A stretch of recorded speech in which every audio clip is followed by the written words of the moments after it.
오늘 하나님의 말씀은 창세기 47장 13절에서 26절 말씀이 되겠습니다.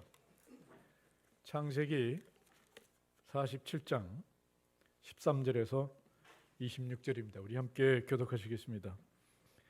기근이 더욱 심하여 사방에 먹을 것이 없고 애굽 땅과 가나안 땅이 기근으로 황폐하니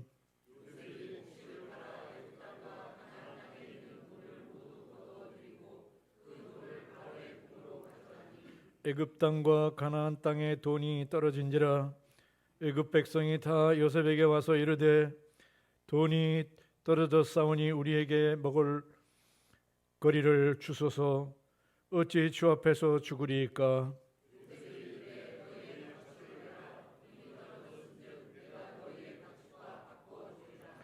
그들이 그들의 가축을 요셉에게 끌고 오는지라.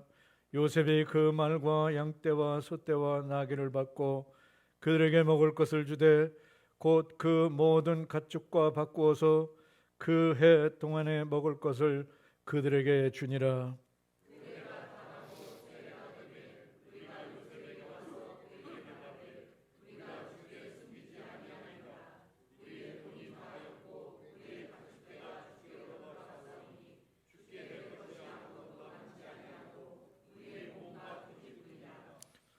우리가 어찌 우리의 토지와 함께 주의 목전에 죽으리이까. 우리 몸과 우리 토지를 먹을 것을 주고 사소서. 우리가 토지와 함께 바로의 종이 되리니 우리에게 종자를 주시면 우리가 살고 죽지 아니하며 토지도 황폐하게 되지 아니하리이다.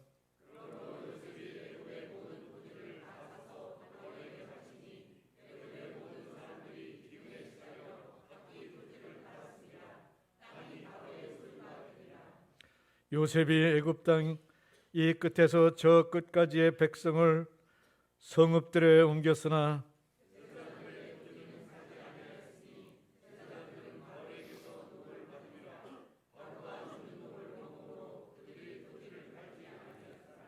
요셉이 백성에게 이르되 오늘 내가 바로를 위하여 너의 몸과 너의 토지를 샀노라. 여기 종자가 있으니 너희는 그 땅에 뿌리라.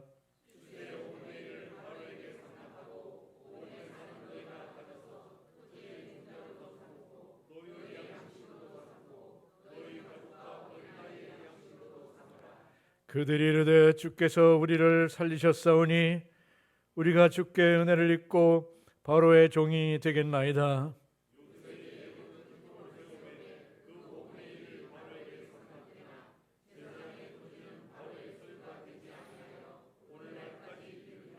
아멘.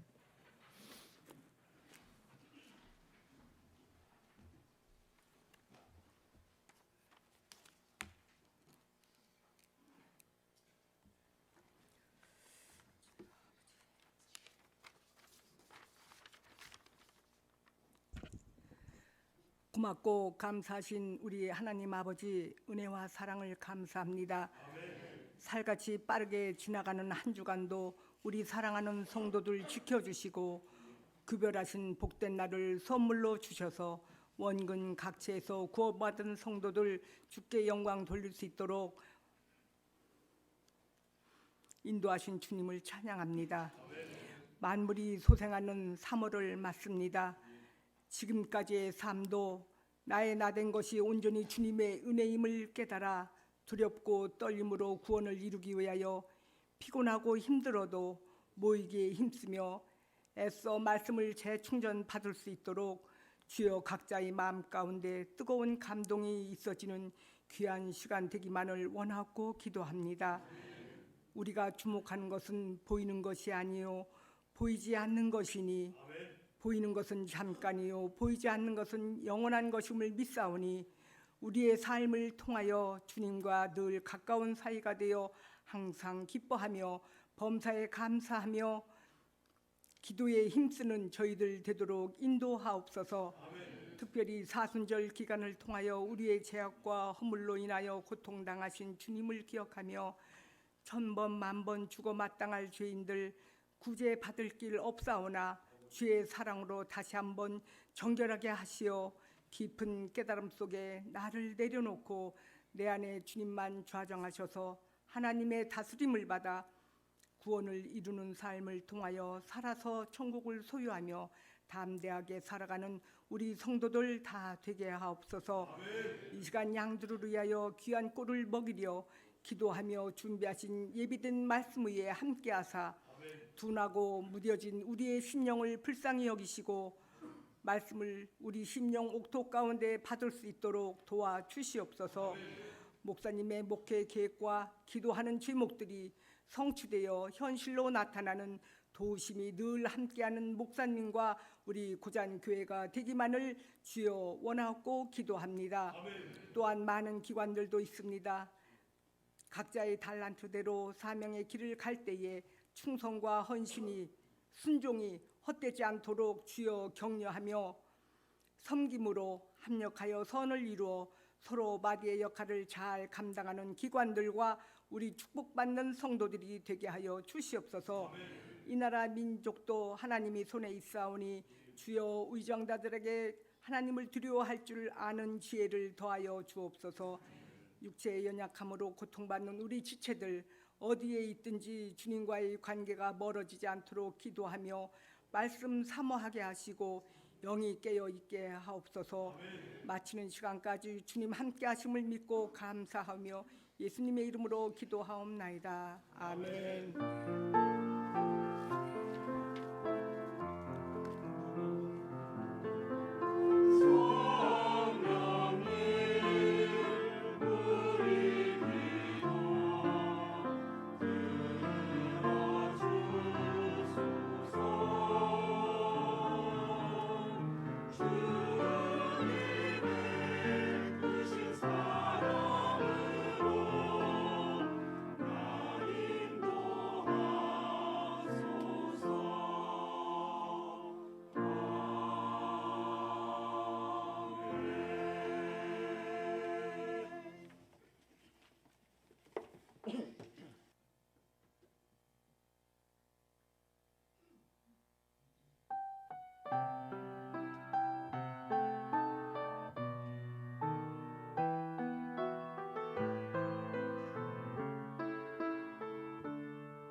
인생은 풍요해졌죠, 많이.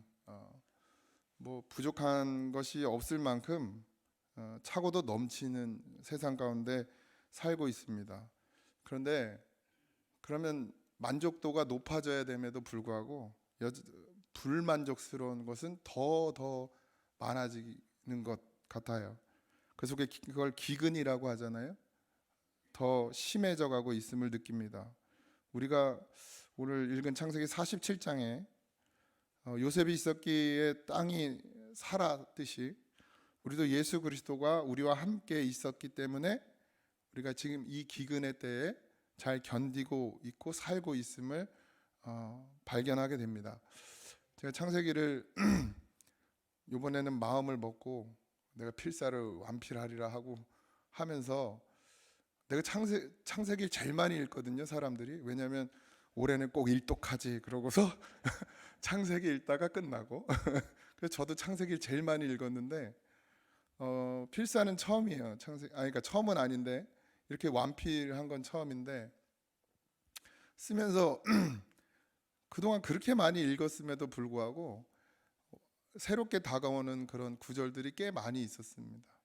그래서 어차피 우리가 창세기를 다 쓰기로 했고 오늘 제출하는 날이라서 오늘은 창세기 중에서 제가 저에게 제일 많이 와 닿았던 부분을 가지고 오늘 함께 나누고 싶은데, 요셉은 어쩌면 총리가 되고 나서 이제 모든 걸 다 맡겼잖아요, 왕이.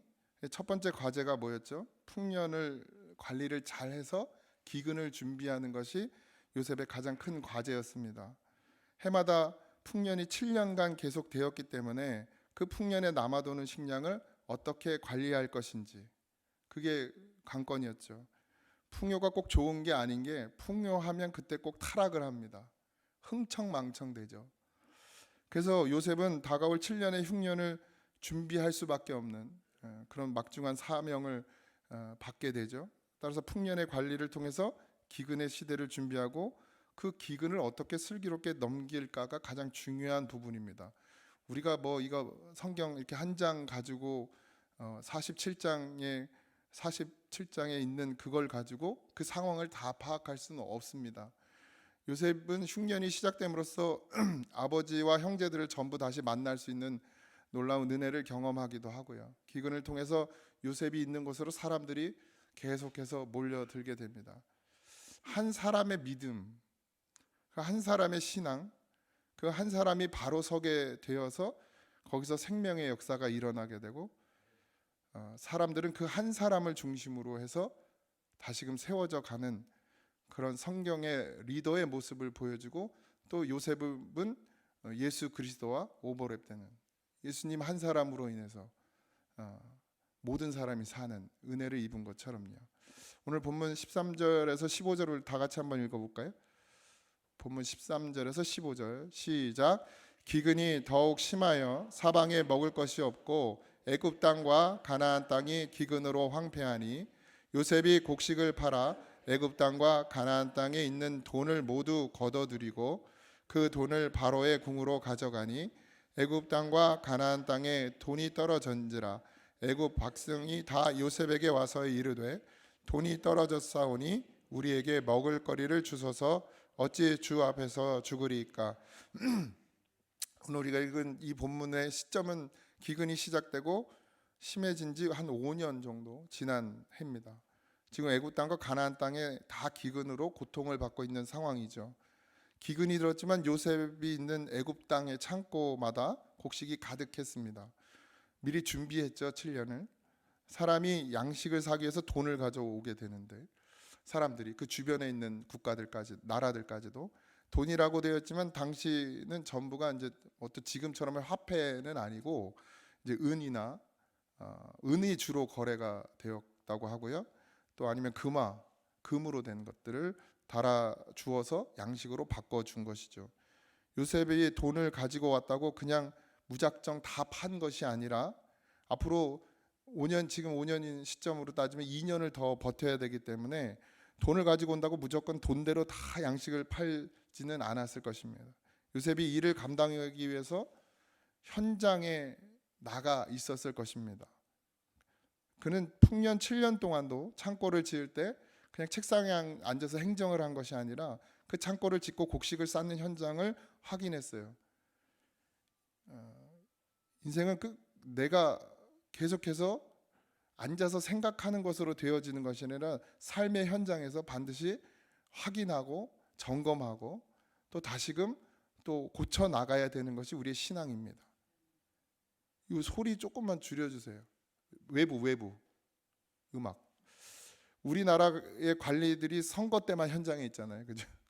선거 때만. 그러니 법을 만들어도 답이 안 나오죠, 그죠? 택시 기본료도 모르고 버스 기본료도 모르는 분들이 장관을 하면서 그것들을 개혁하겠다고 하는 거예요. 말이 안 되죠. 근데 좀 높아졌다고 윗사람이 되었다고 맨날 사무실에 앉아가지고 회의한다고 일이 되는 게 아니고 내 눈으로 확인하지 않으면 보고되어지는 건 거짓이 많죠. 지금도 그런데 그 시대의 그 상황 가운데서는 얼마나 혼란스럽겠습니까? 보세요. 뭐 이렇게 다 이렇게 잘 잡혀 있는 기관이 잘 잡혀 있고 뭐 행정이나 이런 시스템이 제대로 돼 있지 않는 상황입니다. 더군다나 7년의 풍년이 들었지만 7년에 또 흉년이 왔어요. 그런 가운데 얼마나 많은 온갖 비리들이 생길 수밖에 없는 그런 상황 가운데 놓여져 있다라는 것이죠.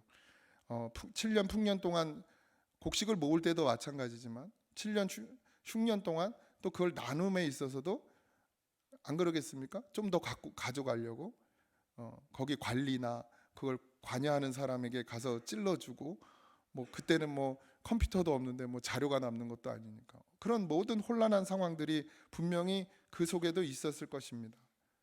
그래서 요셉은 사무실에 있는 것이 아니라 그 현장 가운데 가서 7년 동안 곡식을 모을 때도 그랬고 나머지 5년 동안 곡식을 나눌 때도 그렇고 항상 점검합니다. 현장에 있어야 되죠. 눈으로 확인해야 합니다. 그래서 돈이 가득 쌓였어요. 근데 이 돈을 요셉이 어떻게 하냐면 모두 몽땅 바로의 궁전에다 보내버립니다. 그러니까 바로도 놀랬겠죠. 그렇지만 문제는 여기서 끝나지 않고 흉년이 길어지고 양식이 부족한 탓에 계속해서 그 가지고 있던 은이 다 떨어지게 되는 거예요. 물질이 다 떨어집니다. 바꿀 수 있는 돈이 없게 돼요. 돈이 떨어졌어요. 답이 없어요. 음식은 구해야 돼요. 그럼 어떻게 되죠? 사람들이 난폭해지겠죠. 사나워집니다. 싸우자고 덤빌 거예요. 왜? 배고프면 눈이 돌아가잖아요. 눈이 돌아가. 그럼에도 불구하고 요셉은 한 원칙을 무너뜨리지 않았는데 돈이 없다고 해서 먹을 걸 그냥 나누어지는 일은 하지 않았다라는 거예요. 16절에서 17절을 같이 읽어보겠습니다. 요셉이 이르되 너희가 너희의 가축을 내라 돈이 떨어졌은즉 내가 너희의 가축과 바꾸어 주리라. 그들이 그들의 가축을 요셉에게 끌어오는지라. 요셉이 그 말과 양떼와 소떼와 나귀를 받고 그들에게 먹을 것을 주되 곧 그 모든 가축과 바꾸어서 그 해 동안에 먹을 것을 그들에게 주니라. 돈은 가치가 정해져 있기 때문에 요만큼 가져오면 요만큼 주고 이만큼 가져오면 이만큼 줄 수 있는 어떤 기준이 있지만 지금 물물교환의 시대가 아니었기 때문에 가축에 대한 것은 기준이 사실 없어요. 물론 소가 양보다는 더 가치가 있고 닭보다 양이 더 가치가 있는 건 맞지만 그 양을 어떻게 조절해야 될지 되게 애매하죠. 근데 이 요셉은 거저 줄 수는 없다. 무조건 뭐라도 가져와라. 신앙은 이런 거예요. 하나님께 거저 받을 수 없습니다. 나를 드려야 돼요. 내 마음을 드려야 되는 거예요. 그러니까 요셉이 원한 건 좋은 걸 이야기한 것이 아니라 너희가 먹기를 원하냐? 너희가 곡식을 갖기를 원하냐? 이걸 구하냐? 그러면 너희들의 마음을 보여라 이거예요. 그냥 와서 달라고 구걸하지 말고 보여라 이거예요. 뭐든지 가져와라. 가축을 가져와라. 집에 뭐 닭 한 마리라도 있을 거 아니냐. 그냥 그거 돈 다 잡아먹었을 것 같긴 한데 그 돈 떨어졌다고 해서 그냥 지금 내 돈이 없으니까 그냥 달라고 하지 말고 무조건 퍼주는 거 무조건 나눠주는 것 뭐 이런 건 안 된다는 얘기예요.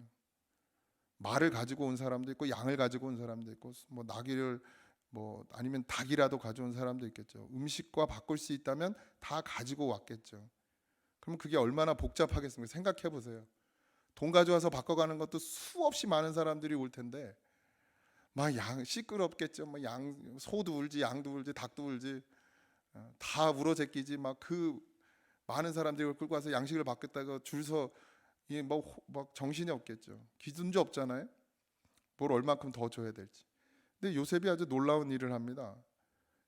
요셉은 가지고 오는 짐승에 따라 가치를 매겨서 곡식을 준 것이 아니라 말을 가지고 오든 소를 가지고 오든 닭을 가지고 오든 어떻게 했어요? 한 해 동안 먹을 수 있는 양식을 줬어요. 모두가 죽지 않게. 어디서 많이 본 것 같지 않아요?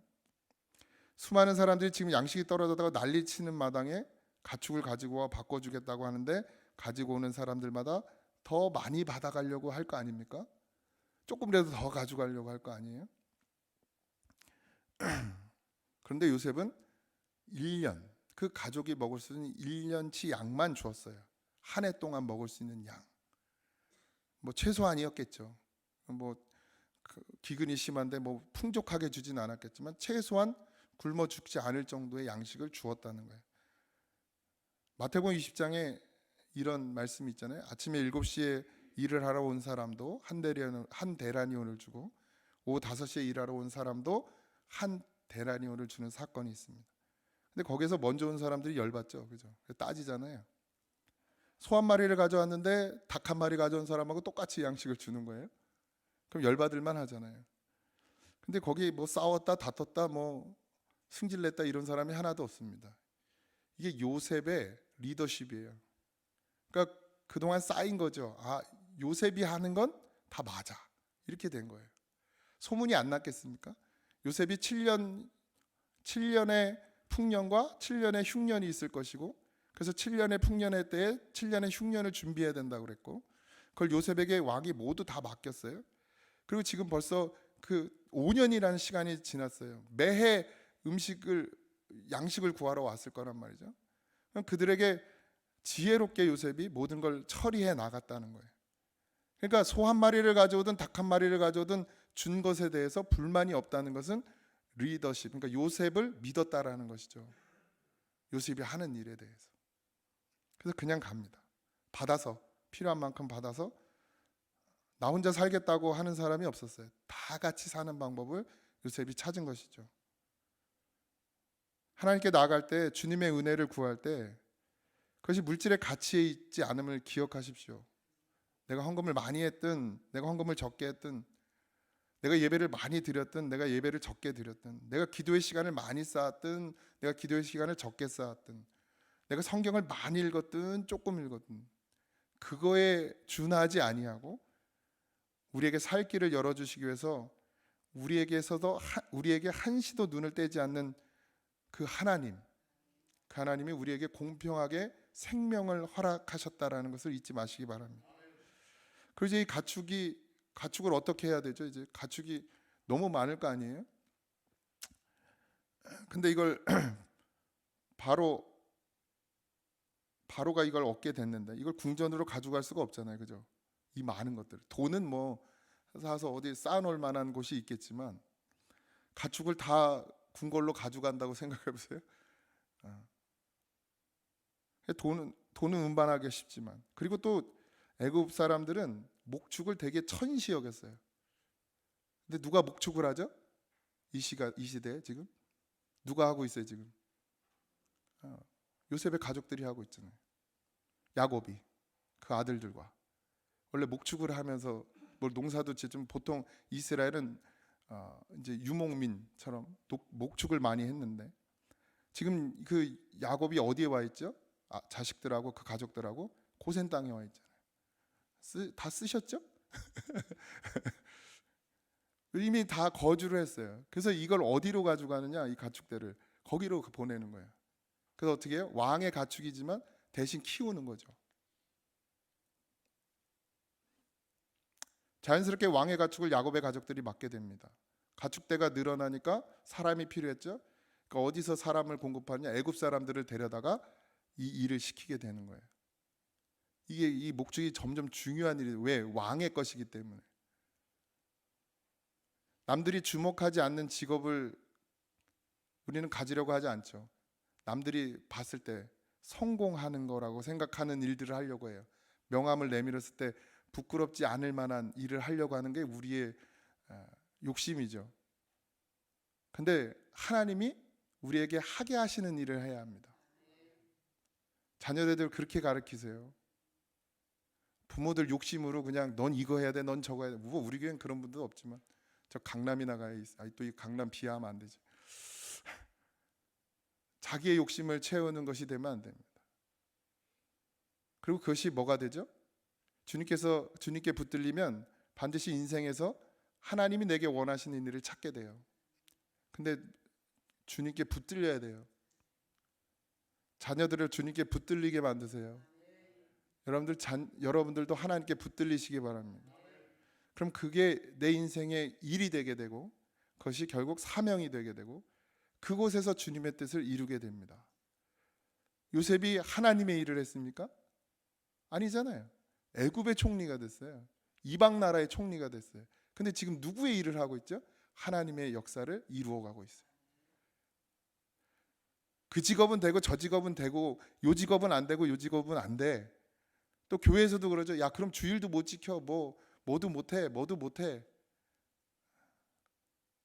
그거 다 내려놓고 이게 내 욕심인지 이게 하나님의 뜻인지 그걸 먼저 물으십시오. 하나님은 하나님께 그렇게 붙들리려고 하는 사람들을 붙드시고 세우시고 어떻게 해요? 모든 사람이 존경받는 자가 되게 하시고 그리고 풍요롭게 하십니다. 요셉은 바로 왕의 것을 욕심내지 않았어요. 그가 바로보다 더 많이 가져서인가요? 아니에요. 그렇게 많은 재물들이 쌓이고 그렇게 많은 짐승들이 쌓이고 그러면 가질만 그거 뭐 빼돌려도 바로도 몰라요. 바로도 모른단 말이죠. 내가 다 빼돌려도. 근데 요셉은 그게 전혀 없었어요. 그냥 다 보냈어요. 왜요? 이게 내 게 아니에요. 하나님이 내게 주시는 게 내 거예요. 요셉이 지금 이런 일들을 지혜롭게 하는 걸 한번 보십시오. 이게 요셉의 능력입니까? 요셉의 능력으로 이게 가능합니까?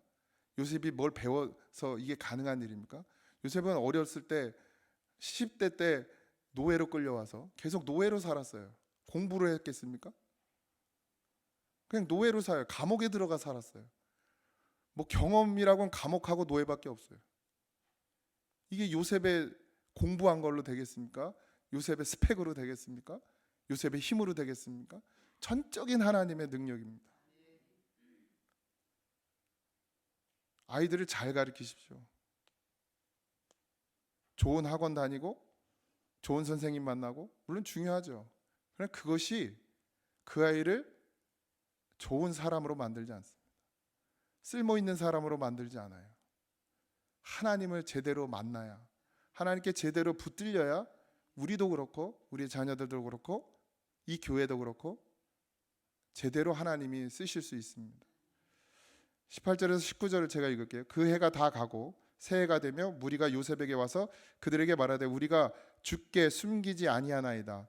이제 우리가 돈이 다하였고 우리의 가축대가 주께로 돌아갔사오니 주께 낼 것이 아무것도 남지 아니하고 우리의 몸과 토지뿐이라.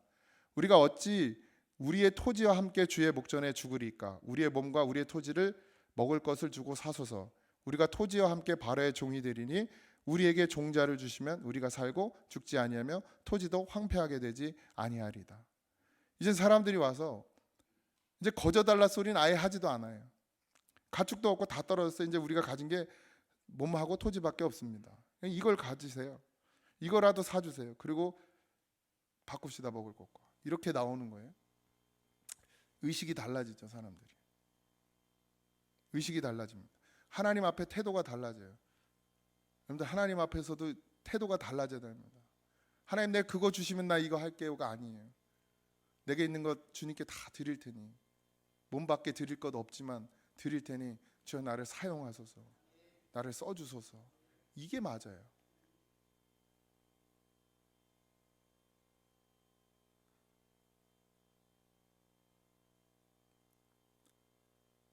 거저가 없죠. 그런 질서가 생깁니다. 대가를 치르지 않고 누리겠다는 마음을 가진 사람이 없게 돼요. 이런 사람들이 늘어나면 무질서해지고 혼란이 생깁니다. 교회도. 근데 오늘 보니까 이 요셉이 어찌 됐건 당연한 대가를 요구했기 때문에 그들이 대가를 지불하는 원칙을 따라서 토지와 자기 노동력을 드립니다. 그럼 요즘 사람들은 이걸 읽으면서 이럴 거야. 야, 요셉이 아주 이 기근을 이용해 가지고 못된 짓을 한다고, 다 뺏어간다고 이렇게 생각할 거예요. 그냥 공짜로 주는 거 좋아하는 이 대한민국에서 청년들도 다 망치고, 예? 아무것도 안 해도 안 굶어 죽게 만들어 주니까. 근데 요셉은 이것을 다 빼앗지 않습니다. 그리고 어떻게 해요? 토지를 분배해요. 그러니까 다시 법을 만들어요. 그래서 토지를 다시 나눠줘요. 그리고 대신 너희들이 개간한 것에 5분의 1은 세금으로 내고 바로에게 바치고 5분의 4는 너희의 종자로 쓸 것과 너가 먹을 것과 가족이 먹을 것을 예비하라. 이렇게 얘기해요. 그래서 땅을 다 나눠줘요. 토지 개혁을 하면 종교 개혁이 아니에요. 종교 개혁은 내가 해야지.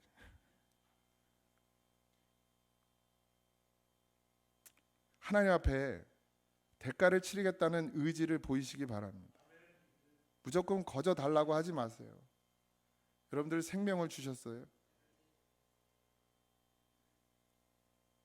요셉이란 사람한테 가서 항상 대가를 치르면, 그리고 의지를 보이면 우리를 살게 할 것이라는 믿음을 그들은 갖게 됩니다. 그 시간 동안에.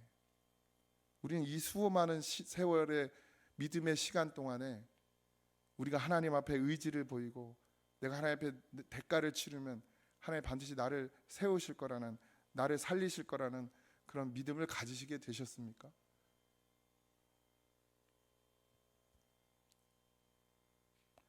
요셉의 이야기를 읽으면서 요셉이 자꾸 뭐가 떨어지면 요셉에게 사람들이 다가옵니다. 우리는 우리의 삶이 어려워지고 힘들어지고 고난이 오고 역경이 오고 때로는 우리의 마음 가운데 심한 고독이 오고 아픔이 오면 우린 누구에게 찾아가죠? 예수님께 찾아가죠.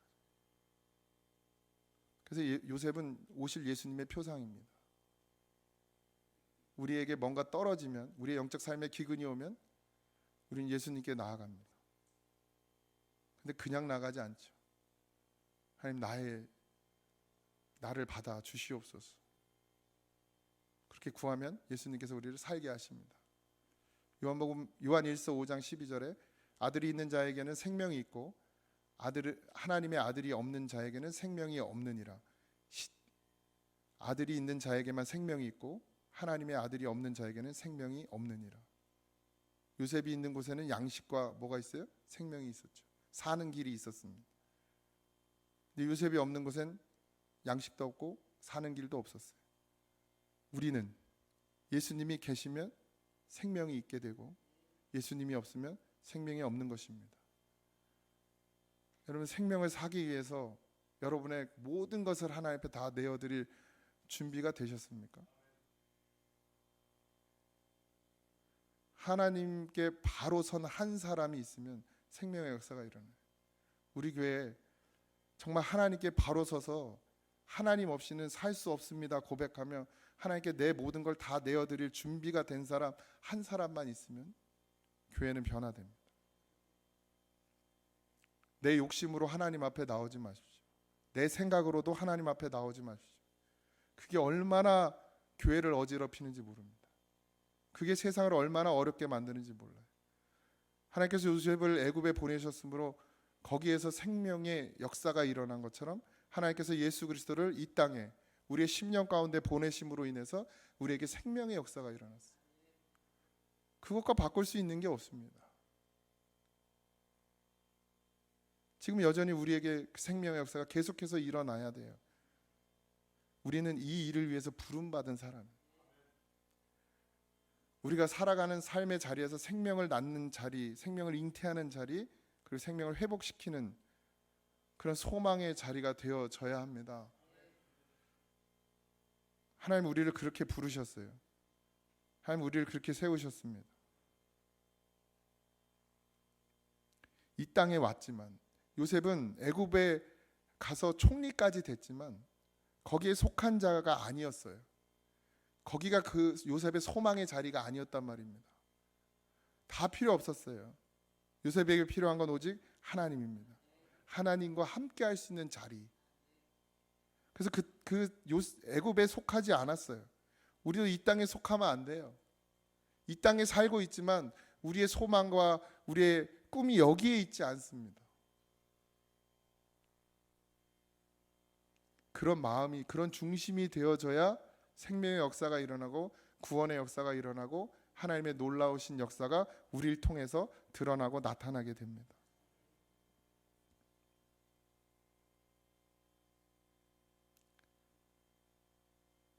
요셉은 그런 엄청난 재정을 주무르고 국고를 만지면서도 한 번도 흔들림이 없었습니다. 우리 쉽게 그런 얘기 하잖아요. 그 고물을 안 묻히고 어떻게 떡을 만질 수 있냐, 이런 얘기를 하거든요. 반드시 돈을 만지고 그런 권력을 갖게 되면 반드시 더러운 게 묻게 되어 있어요. 근데 요셉은 그렇지 않았습니다. 왜죠? 이 중심에 뭐만 있었어요? 하나님만 있었어요. 저는 여러분들이 그런 믿음이 되길 소망합니다. 우리가 세상 속에 살면서 세상의 것에 묶이지 않는 것, 그게 믿음입니다. 세상에 살지만 세상에 속한 자가 아니게 되는 것, 욕심이 나고 더 갖고 싶고 더 누리고 싶고 그런 마음이 왜 안 들겠습니까? 요셉에겐 그런 마음이 없었을까요? 충분히 팔자를 고칠 수 있는 상황들이 수도 없이 그 앞에 놓여 있었지만 요셉은 오직 누구만을 갈망하고 바라봤어요? 하나님을 갈망하고 바라봤어요. 우리도 이 땅 가운데 살지만 여러 가지 유혹들과 여러 가지 시험들이 있지만 우리의 눈이 어디를 향하면 돼요? 예수 그리스도께로 향하면 됩니다.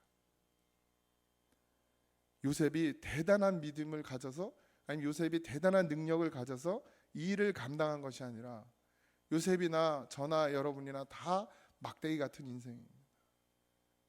근데 하나님만 바라보니까, 우리가 예수님만 바라보니까 문제가 될 게 아무것도 없어요. 교회가 어떻고 목사님이 어떻고 장로님들이 어떻고 권사님들이 어떻고 누가 어떻고 아무 문제 안 됩니다. 내가 누구만 바라보면요, 예수님 바라보면. 그 혼란스러운 상황 가운데서 또 요셉은 흔들리지 않았어요. 왜요? 바라보는 게 딱 한 군데밖에 없었어요. 세상의 것들을 세상에 돌려주고 우리는 우리의 길을 가야 합니다. 가져갈 게 하나도 없습니다. 하나님께서 우리에게 주신 재능과 달란트, 이건 다 하나님의 것입니다. 내게 아니에요. 우리가 살아가는 삶의 모든 자리에 생명이 솟아나는 놀라운 구원의 역사로 채워지길 소망합니다. 그래서 우리가 해야 될 게 뭐예요? 기도를 쉬지 말아야 합니다. 우리를 통해서 하나님 아버지의 구원의 증거가 되고 아버지의 구원이 펼쳐지는 구원의 사역에 우리가 그 현장에 들어가야 될 줄 믿습니다. 고민하고 갈등하지 마십시오. 내게 아니가 다 주의 것입니다. 내가 이 땅에서 반드시 잡아야 하고 얻어가야 될 것은 땅에 있지 않고 하늘에 있습니다. 생명이 생명. 그것과 바꿀 수 있는 것이 아무것도 없어요. 내 옹졸한 마음, 내 이기적인 마음, 내 욕심, 내 계획, 내 뜻 다 내려놓으셔요. 그리고 오직 하나님의 인도하심을 받는 그런 성도가 되어주시고 우리 자녀들도 반드시 그런 믿음이 되어야 될 줄 믿습니다. 그런 믿음이 되기를 갈망하고 구원을 부르짖는 그런 우리 모두가 되길 주님의 이름으로 축원합니다. 잘해보려고, 더 잘해보려고 하나님의 말씀에 귀 기울이지 아니하고, 아버지 내 생각이 하나님의 뜻이라고 교만을 떨며 바로 가지 못한 종을 용서하시고, 하나님 죽기까지 낮아지는 믿음이 되게 하여 주시옵소서. 나는 의가 없습니다. 나는 능이 없습니다. 나는 공의가 없습니다. 나는 정의가 없습니다. 나는 사랑도 없습니다. 그런 마른 막대기 같은 인생입니다. 하나님 붙드시고 주님의 뜻대로 사용하여 주시옵소서. 그런 믿음의 고백이 우리에게서 늘 넘쳐나도록 하나님 축복하여 주시옵시고, 요셉의 평생에 아버지 하나님 잘한 것은 하나님만을 바라본 것입니다. 우리에게 평생에 잘한 것이 있다면 예수님만을 바라보는 것이 되어야 될 줄 믿습니다. 하나님께서도 우리를 맞이하실 때 그래 잘했다, 그렇게 그 음성 들을 수 있는 방법은 우리 평생에 예수님만을 바라보며 생명의 양식으로 우리에게 오신 그분을 먹고 마심으로 살 수 있는 것을 잊지 말게 하여 주옵소서. 이제는 우리 주 예수 그리스도의 은혜와 하나님 아버지의 크신 사랑하심과 성령님의 감화 감동 역사하심이 이제는 정말 생명의 양식 되신 예수 그리스도를 구하는 믿음으로 살기를 소망하는 사랑하는 성도들 위해 이제부터 영원토록 함께 하시기를 간절히 축원하옵나이다. 아멘.